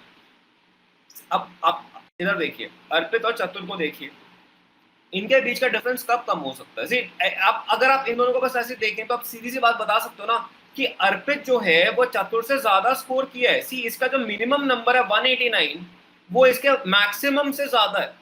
तो भाई ये अपने को तो एक रेंज मिली है, ठीक, मैं डेफिनेटली ये चीज बोल सकता हूँ कि अर्पित जो है वो चतुर से ज्यादा रन स्कोर किया उसने, कोई भी वैल्यू यहाँ पर आप ले लो, यहाँ पर कोई भी वैल्यू ले लो, डेफिनेटली ये ज्यादा लिया होगा, ठीक। तो अगर मेरे को ए और सी के बीच का जो डिफरेंस है, ये जो डिफरेंस है, इस डिफरेंस को मुझे मिनिमम करना है। तो ये डिफरेंस मिनिमम कब होगा, जब भाई मैं इसको मिनिमम करूंगा, इसको मिनिमम करूंगा और इसको मैं मैक्सिमम करूंगा, तभी तो इनके बीच का डिफरेंस मिनिमम होगा। ये बात समझ आ रही है कि अगर मैं ए की वैल्यू को मिनिमम कर दूं और सी की वैल्यू को मैक्सिमम कर दूं, तो ये डिफरेंस जो होगा वो अपने आप में मिनिमम हो जाएगा। तो आप ये देखिए कि ए की मिनिमम वैल्यू क्या हो सकती थी, 189, करेक्ट, मानते हैं इस चीज को, और सी की मैक्सिमम वैल्यू क्या हो सकती थी, 187। तो बेसिकली ये डिफरेंस कितने का आ रहा है, 2 का डिफरेंस आ रहा है, ये डिफरेंस आ रहा है 2 का। इसका मतलब ये है कि भाई अब ऐसे सोचो कि यही मिनिमम डिफरेंस हो सकता है। अगर आपसे पूछते सवाल में कि क्या डिफरेंस था, मिनिमम डिफरेंस क्या था, सिर्फ आपसे ये पूछते, तब उस केस में आंसर कितना होता, 2 होता। लेकिन अभी कहानी और भी आगे की है थोड़ी सी, आप ये बस ध्यान रखिए कि ये डिफरेंस 2 का मिनिमम कब आया, जब अर्पित ने का हमने स्कोर मिनिमम लिया है और चतुर का स्कोर हमने मैक्सिमम लिया, राइट, ठीक है। अब आगे देखते हैं। अब बोल रहे हैं what is the absolute difference between total run scored bye Bimal और ई, मतलब बिमल ये बंदा और ई के बीच में पूछा है क्या डिफरेंस हो सकता है, ठीक। तो अब मेरे को एक बात बताओ, सीधी सी बात बताओ कि हमने जब यहाँ पर देखो बिमल का जो स्कोर आ रहा है वो कितना आ रहा है, 218 से 224 आ रहा है, राइट, ठीक है। इधर देखो सी, हमने जब ये किया था तब हमने क्या किया था, ए को मिनिमम किया था। ए को मिनिमम कर रहे हैं मतलब हम क्या कर रहे हैं, ए का स्कोर 13 ले रहे होंगे। जब हम ए को मिनिमम कर रहे हैं मतलब ए का स्कोर 13 ले रहे हैं, विच मींस बिमल का स्कोर हम 19 ले रहे होंगे। बात समझ आ रही है, जब आप ए को यहाँ पर मिनिमम कर रहे हो, 189 कर रहे हो, विच मींस आप ए का स्कोर मैच 3 में 13 ले रहे हो। दैट वुड इम्प्लाई कि बी का मैच 3 में स्कोर 19 हो गया, और 19 हो गया मतलब उसकी मैक्सिमम वैल्यू होगी, तो उसकी वैल्यू कितनी होगी, 224। तो इसका मतलब है बी जो है बिमल, उसके 224 हो गए रन्स, राइट। और सी को आप मैक्सिमम कर रहे हो भाई, सी को जब आप मैक्सिमम कर रहे हो तो अब आप ये देखो ई क्या है, ई यहां पर आएगा, सी यहां पर है 20 से 19, 19 से 20, आप सी को मैक्सिमम कर रहे हो, 19 कर रहे हो, और जब आप ई को मिनिमम कर रहे हो तो आप ये लोअर वैल्यू ले रहे हो 187। बात समझ आ रही है, तो ई की वैल्यू हो गया, ई के रन्स हो गए 187, इनके बीच का जो डिफरेंस होगा वो आपको निकालना है, दैट इज इक्वल टू 37। बात पता चली, मतलब पल्ले पड़ी, बात समझ आई, बता दो भाई लोगों, समझ आया, अच्छे से क्लियर है सबको कि भाई आप क्यों ऐसा कर रहे थे, ठीक है। पहला स्टेटमेंट क्यों जरूरी था, उसके बाद आपने ऐसा ले लो, ठीक है। अब थर्ड वाला जो बोला है, अब देखो इसमें देखो, थर्ड वाला जो है, थर्ड ये बोल रहा है कि भाई अब आप रेंज, आप बताओ किस किस की मैं रैंक निकाल सकता हूँ, ये पूछ रहा है, मेरे से पूछ रहा है किस किस की मैं रैंक निकाल सकता हूँ। अगर मैं इधर में देखूं, सबसे पहली चीज बताओ, यहां बताओ सबसे लोएस्ट स्कोरर कौन होगा, जिसके सबसे कम होंगे। सी को देखो, चतुर को देखो, उसका जो मैक्सिमम वैल्यू है वो 187 है, और इसकी जो मिनिमम वैल्यू है वो कितनी है, 187 है। एंड आपको ये भी दिया हुआ है कि थर्ड सवाल में पूछा हुआ है, मैं बता देता हूँ आपको, थर्ड प्रॉब्लम में ये पूछा हुआ है कि आप कितनों की रैंक्स डिटरमिन कर सकते हो, और सभी का जो स्कोर था वो डिफरेंट था, डिस्टिंक्ट नंबर था। तो डेफिनेटली भाई सीधी सी बात है, अगर ये 187 लेता, अपनी मैक्सिमम वैल्यू लेता, तो ये 187 तो नहीं ले सकता था ना, क्योंकि डिस्टिंक्ट वैल्यू लेनी, तो ये 188 लेता। 188 लेता, विच मीन्स डेफिनेटली मैं बोल सकता हूँ जो सी है, सी से ज्यादा ई ने स्कोर किया, ये मैं पक्का बोल सकता हूँ। सी जो था वो लोएस्ट होगा, सबसे लोएस्ट, सबसे कम है भाई के रन्स, ठीक है, बढ़िया। अब और ए और ई का अगर मैं देखूं, ये तो ई का स्कोर अब ये ए का है, तो इसकी जो मैक्सिमम वैल्यू है वो इसकी मिनिमम वैल्यू से कम है। ई की मैक्सिमम वैल्यू ए से, ए की मिनिमम वैल्यू से कम है, तो डेफिनेटली ए जो होगा वो बड़ा होगा ई से, राइट।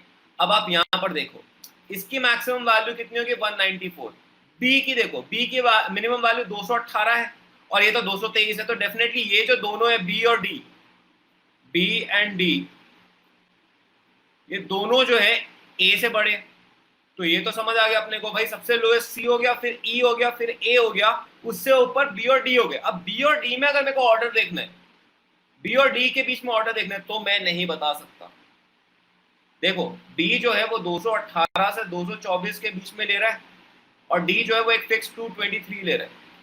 तो हो सकता है बी का स्कोर 224 हो जाए, इसका 223 है तो बी बड़ा हो गया, या ये भी हो सकता है बी जो है वो 219 ले ले, 219 ले लिया तो इसके भाई स्कोर 223 ही है। तो मैं बी और डी के बीच में नहीं बता सकता, आई कैन ओनली टेल कि सी, ई और ए की क्या रैंकिंग है, मतलब फिफ्थ, फोर्थ, थर्ड ये रैंकिंग होगी। बी और डी जो टॉप की जो दो रैंकिंग्स है वो हम नहीं कह सकते। क्लियर है सबको, समझ आया सेट अच्छे से?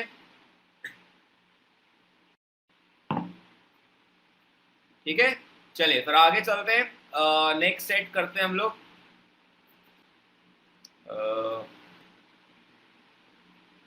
ठीक है, तो ये करिएगा, ये आज आपका लास्ट सेट है, ठीक है, एंड नॉट वेरी डिफिकल्ट, ये डिफिकल्ट नहीं है ज़्यादा, कुछ इजी सा ही है, करिए करिए, हो जाना चाहिए आपसे।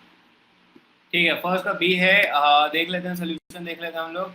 मैं फर्स्ट वाला बताऊंगा, उसके बेसिस पे आप सेकंड वाला करेंगे एंड देन थर्ड वाला हम डिस्कस करेंगे, ठीक है। सी, आपको फर्स्ट आपको दिया हुआ है कि बंदा जो है वो रेस्ट कर रहा है 2 घंटे के लिए और वर्क कर रहा है 5 घंटे के लिए, ठीक है। तो अगर मैं फर्स्ट वीक की बात करूँ, ठीक है, फर्स्ट वीक में अगर मैं बात देखूँ तो दो चीज़ें, रेस्ट हो गया, वर्क हो गया, ठीक है। उसकी पे कितनी है ये भी देखना पड़ेगा अपने को, ठीक है। तो रेस्ट करता हुआ 2 घंटे के लिए, वर्क करता हुआ 5 घंटे के लिए, राइट। और पे जो है आपको फर्स्ट क्वेश्चन के हिसाब से दिया हुआ है 20 रुपीज़ पर वर्किंग आवर, ठीक है। तो 20 रुपीज़ पर वर्किंग आवर है, ठीक है। तो एक तरीके से ऐसे देखिए कि कितना हो गया, एक दिन का उसको कितना मिल रहा होगा, 5 इंटू 20 100 मिल रहा होगा, 100 रुपीज़, 20 है ना, 20 इंटू 5, बट हफ्ते में 6 दिन काम करता तो 600 रुपये मिल रहा होगा। तो बेसिकली फर्स्ट वीक में अगर मैं देखूँ तो 600 रुपये उसे मिल रहा होगा फर्स्ट वीक में।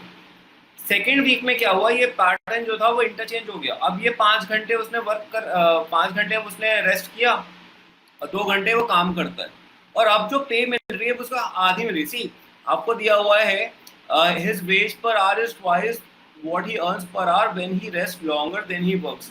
तो जब भी वो रेस्ट ज़्यादा करता है वर्क करने के बजाय, ठीक है, उस समय उसकी जो पे स्केल है वो आधी हो जाएगी।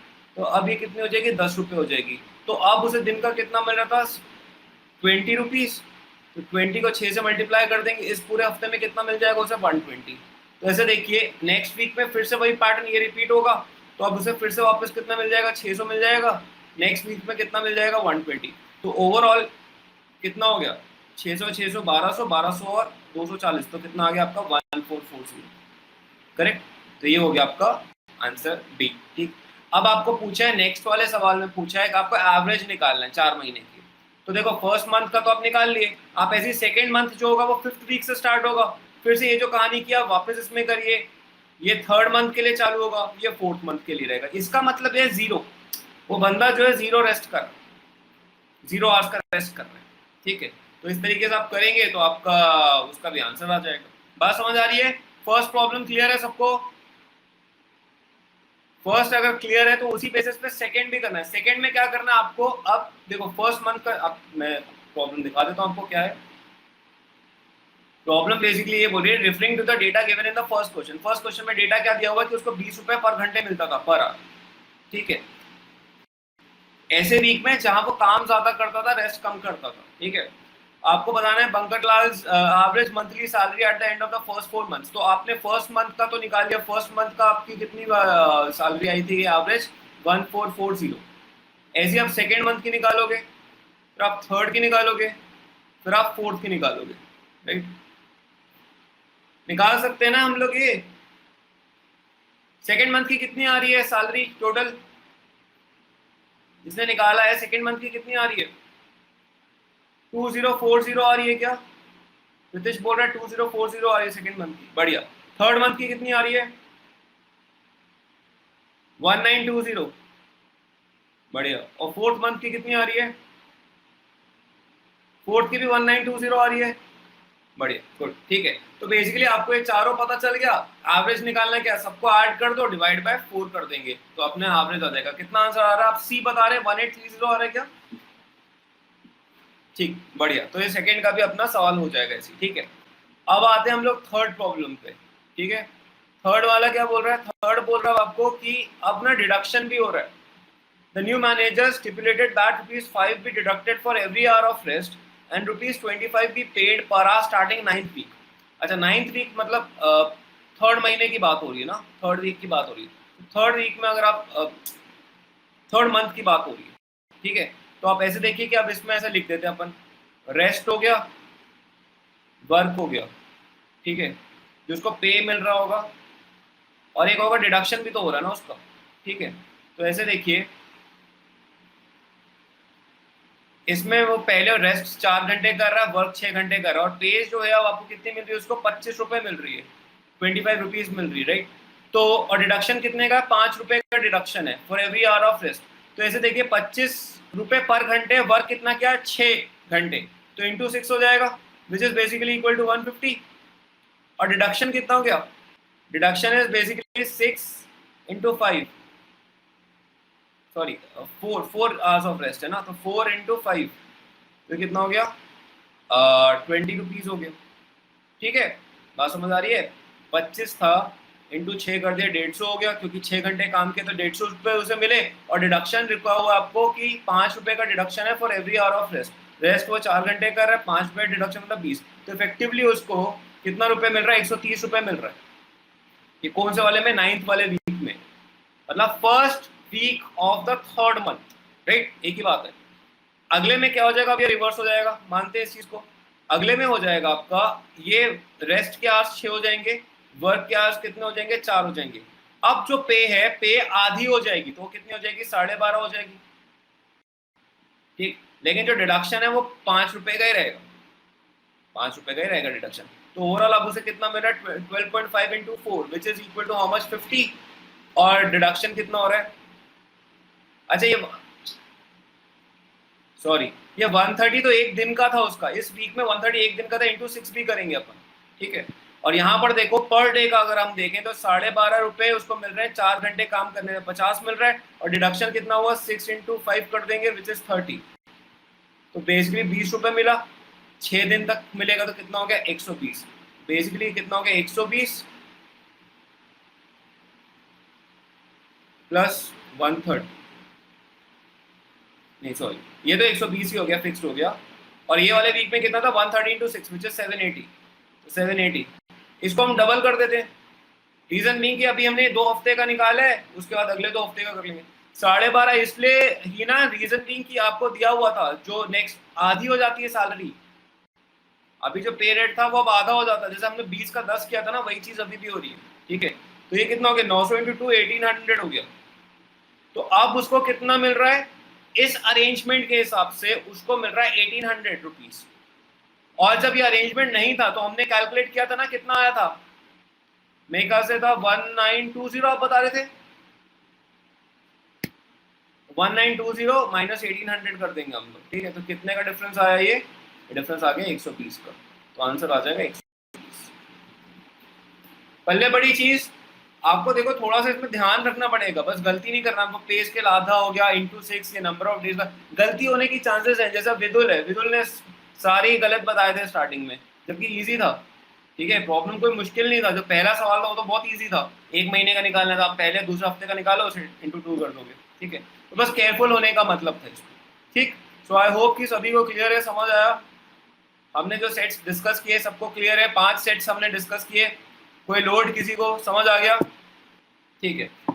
एक शीट होगी आपको, शीट वो मेल हो जाएगी, डीआई की टेबल्स की एक शीट है, तो उसको आप कर लीजिएगा, ट्राई करिएगा, प्रैक्टिस करिएगा उससे आप, ठीक है। एंड आज के लिए इतना ही, बट अच्छा एक चीज़ है, आज सभी को आप सभी अपनी अपनी माताओं को मदर्स डे की विश कर दीजिएगा, ठीक है। ऑफकोर्स कर यही होगा, सुबह से आपने यही किया होगा, आपने कुछ पोस्ट बनाए होंगे, फेसबुक पे डाला होगा, आप लोग ने इंस्टाग्राम पे स्टोरीज में डाला होगा कि ऑफकोर्स अलग अलग सबसे बेस्ट मॉम और ये सब चीज़ें किया ही होगा। अच्छा ब्रेकफास्ट बनाया हिना ने, बहुत बढ़िया। तो ऐसा कुछ कर लीजिए। अभी देखिए आप, सीधी सी बात है, आप लॉकडाउन चल रहा है तो ऐसा कुछ आप गिफ्ट तो देना मुश्किल ही है, तो इसी टाइप की चीज़ें हैं जो कर लीजिए। आज डिनर बना लीजिएगा उनके लिए, या कुछ बड़े बड़े जो आप कुछ कर सकते हो उनके लिए, ठीक है, करिएगा। गाना वाना गा देना, शायरी लिख देना, जो कर सकते हो जो, ताकि उनको अच्छा फील हो, ठीक है। हाँ घर की सफाई कर दो, सही बात है। वैसे तो लोग कर भी रहे होंगे अपने घरों की सफाई, मम्मी ने तो वैसे ही ऑर्डर दिया होगा कि भाई चलो तुम्हारा डिपार्टमेंट है कि तुम्हें बर्तन मांजने हैं, तुम्हें सफाई करनी है, पंखे साफ करने हैं, इस टाइप के काम तो शायद कुछ कुछ लोगों को अलॉटेड होंगे। जो कुछ बेले दिख रहे होंगे जिनका वर्क फ्रॉम होम नहीं होगा, उनको तो डेफिनेटली ऐसा कुछ काम दिया गया होगा, ठीक है। तो सभी को बॉटल भरने का, सबसे देखिए मेरे को ना लाइफ में सबसे बुरे काम लगते थे जब मैं छोटा था, मुझे एकदम मौत आती थी उसमें। पहला काम होता था बोतलें भरने का काम, ठीक है, वो कभी मुझे पसंद नहीं आया। और दूसरा, सब्जी मार्केट मुझे लेके जाया जाता था, और मतलब ऐसा था, मंडी लगती थी, मंडी में लेके जाया जाता था, ठीक है। और साला मैं ऐसा सड़ता था, इतना बुरा सड़ता था उसमें, मतलब कुछ कर ही नहीं सकते बैठ के, ठीक है। और एक तो वैसी सब्जी मंडी, आप कभी शायद आप आजाद मंडी वगैरह गए हो कभी, मतलब प्रॉपर किसी मंडी गए हो, अगर आप जाओगे देखोगे तो पता चलेगा इतनी भसड़ होती है वहां पर, इतने गली कुछ, यहाँ से साला कोई साइकिल घुसा रहा है, उधर से गाय आ रही है, वहां से साला कुत्ता आ रहा है, इस टाइप की चीजें होती रहती हैं, ठीक है। तो बड़ा बहुत मेसी सा रहता है, ठीक है। हाँ बिल्कुल, झोला उठा के पापा के साथ जाओ, ठीक है। तो ये सारी चीजें होती हैं, तो बड़ा मेरे को इन दो कामों से नफरत होती थी, बोतल भरना, ठीक है, सबसे वाहियात काम लगता था, और एक ये, बट क्या करें मतलब, तो यही करना पड़ता है, ठीक है। आपको you have to love it at some point of time. मटर छीलना ये बड़ा बेकार काम होता था, but these are very creative things मुझे लगता है। जैसे मटर छीलना जो है बहुत अच्छी चीज़ है, आप छीलते हैं मटर तो आपको बहुत क्रिएटिव आइडियाज आते हैं, उस टाइम पे आपको और कोई काम नहीं दिया जाता, तो आप बैठ के सोच सकते हैं, जो आप करना चाहते हैं कर सकते हैं। तो ये सब, इन सब का अलग महत्व है मुझे लगता है, और करना चाहिए सभी को। एनीवे हाँ क्रिएटिव होते हैं, बहुत क्रिएटिव काम है भाई। आप आपको क्रिएटिव थॉट्स आते हैं जब आप मटर छीलते हो, तो करके देखिएगा। आज आज मम्मी को बोलना कि मम्मी मैं मटर छीलूंगे, तो कुछ शायद आपको भी ऐसा कुछ मिले। नहीं मैं सही बता रहा हूँ, ऐसा होता है, करके देखना, ठीक है। बर्तन जब आप डिश वॉशिंग करो, तब भी बड़ा मजा आएगा आपको, ठीक है। तब भी आपको कोई और काम नहीं मिलेगा, तो आप वही सोचोगे, सोचो, ठीक है। अच्छी अच्छी चीजें, अच्छे काम है ये, ठीक है, क्योंकि हमको रेस्ट चाहिए होता है, तो वो रेस्ट मिल रहा है अपने को, दिमाग को, ठीक है। तो पढ़िए अच्छे से, और मम्मी को आज आज मत पढ़ो, मैं बोलूंगा तुम्हारे को, प्लीज आज जाके आज थोड़ा सा काम वाम कर लो, उनकी हेल्प कर दो, ठीक है। एंड एक छोटा सा एक किस्सा मेरे साथ में हुआ था। सो मैं जब थर्ड ईयर में था, ठीक है, एंड थर्ड ईयर में हम लोग की सेमेस्टर ब्रेक होता था बेसिकली, जो अक्टूबर के आसपास में सेमेस्टर ब्रेक होता था, तो हमारे को मतलब ये होता था कि बच्चे घर जाते थे, ठीक है। तो ये थर्ड ईयर की बात है मोस्टली, हाँ थर्ड ईयर की बात है, 2007 की बात है। सो उस समय सेमेस्टर ब्रेक हुआ था, तो मैं गया नहीं था, घर नहीं गया था। तो पता नहीं क्यों नहीं गया था, बट मैं गया नहीं था घर। बट मैंने ये सोचा था कि दिवाली उसके बाद नवंबर में थी, तो दिवाली में जाऊँगा, मैं घर जाऊँगा। और बड़ा एक्साइटेड था, क्योंकि दिवाली मतलब इस लाइक, यार दिवाली में मुझे लगता है कि ज़्यादा इंपॉर्टेंट होता है घर पे रहना। तो इसीलिए मैंने सेमेस्टर पे नहीं गया था, सेमेस्टर ब्रेक में नहीं गया था, मैं दिवाली के समय प्लान किया था। तो मुझे अच्छे से याद है, नवंबर की मेरी टिकट हुई पड़ी थी, ठीक है। तो बेसिकली क्या हुआ था कि मेरे को जिस दिन जाना था, निकलना था घर के लिए, ठीक है, और रात की ट्रेन थी मेरी, ठीक है। तो उससे पहले वाले दिन मैं पूरी पैकिंग कर रहा हूँ, मतलब रात को पहले इंटरनेट वगैरह इतना नहीं होता था, तो हम लोग क्या यही होता था कि लैंड वैन से कैसे करके डाउनलोड करके मूवीज़ लैपटॉप में जुगाड़ते थे कि भैया मैं स्टॉक लेके जाऊँगा मूवीज़ का, और बैठ के देखूंगा, ठीक है।